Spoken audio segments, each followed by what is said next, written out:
Programme vacances. Guérit TV Monde offre une immersion aux jeunes élèves et étudiants pendant ces vacances. À travers ce programme spécial prévu du 20 juillet au 15 septembre 2021, les participants auront la possibilité de découvrir les règles élémentaires dans le domaine de la web télévision. Pour tout autre renseignement, pianoter le 00229 91 19 10 10. Guérit TV Monde, le leader des Web TV.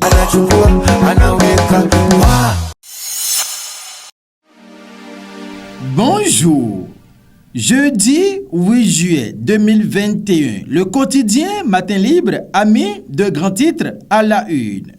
En premier, Banté, mission de pacification de la commune. Odoubou, Fagbemont, jusqu'où pourront-ils aller?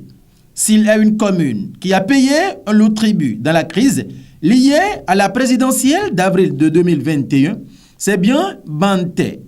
3 morts, au moins 4 blessés et des dégâts matériels. Dans la foulée, le maire Edmond Babalekon Laourou a été révoqué par le pouvoir central pour faute grave. Après quelques semaines d'intérim, un autre conseiller a été élu maire. Il s'agit de Komlan Fagbemont. Entre-temps, c'est le préfet du département des Collines qui a été nommé après plus de 3 ans de vacances du poste. Et c'est le docteur en droit privé, Saliou Odoubou, qui a désormais pour cahier de charge d'assumer les missions de coordination de tâches de sécurité, en plus de l'exercice de la tutelle, de coordonner les actions des services déconcentrés de l'État, de gérer les crédits délégués, d'animer et coordonner le développement régional. En tant que patron du département, le préfet devra donc travailler avec les services déconcentrés et les maires de son territoire de compétence. Pour le cas de Banté, à toutes ces missions suscitées, Saliou Odoubou, de concert avec le maire Fagbemont, a une autre mission qui est prioritaire, voire urgente. Dans sa suite, le quotidien Matin Libre s'interroge, le préfet et le maire réussiront-ils à sortir Banté de la situation de paix et de méfiance sur fond d'arrestation des présumés manifestants? Une interrogation dont la suite est à retrouver dans les colonnes de sa parution de ce jour.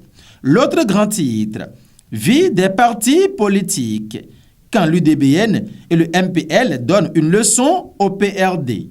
Le Parti du Renouveau démocratique PRD, grand parti devant l'histoire, mis sur les fonds baptismaux en 1990, juste après la conférence nationale. À 16 heures de gloire, le PRD a eu 19 députés au Parlement. C'était à la deuxième législature 1995-1999. Seule la Renaissance du Bénin, au titre des anciens partis, a battu ce record avec 26 députés à la troisième législature 1999-2003. Avec la réforme du système partisan, à l'avènement de la rupture, le PRD s'est conformé aux nouvelles lois. Il a refusé de se fondre dans le bloc républicain, gardant ainsi son identité, ses emblèmes. Seul problème, son président, Maître Adrien Ongwedi, est resté le seul que le parti ait connu de 1990 à ce jour. Plusieurs fois président de l'Assemblée nationale, plusieurs fois candidat à la présidentielle, Adrien Ongwedi est le seul maître à bord au PRD, plus de 30 ans après la création du parti. Même au moment où on attendait qu'il passe la main, puisque frappé par l'âge pour être le candidat du parti à la présidentielle, rien n'est fait.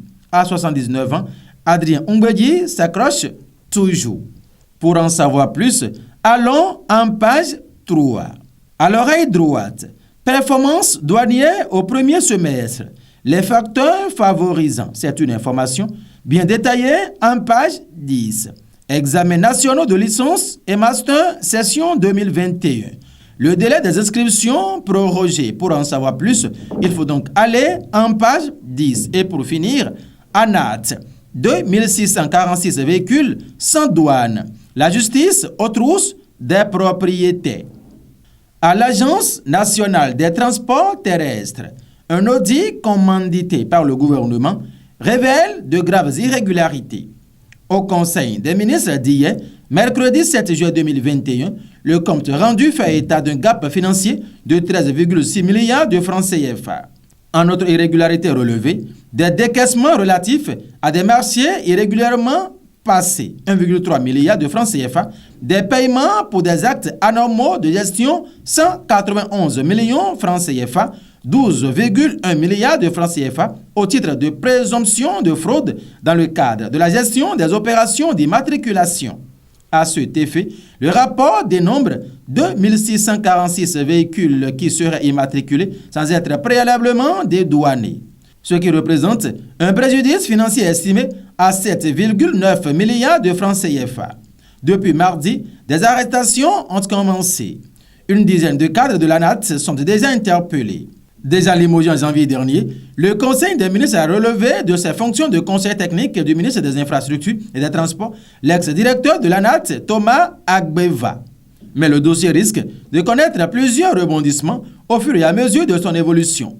Le Conseil des ministres ayant saisi la justice pour poursuivre les propriétaires des 2646 véhicules qui seraient immatriculés sans un préalable dédouanement.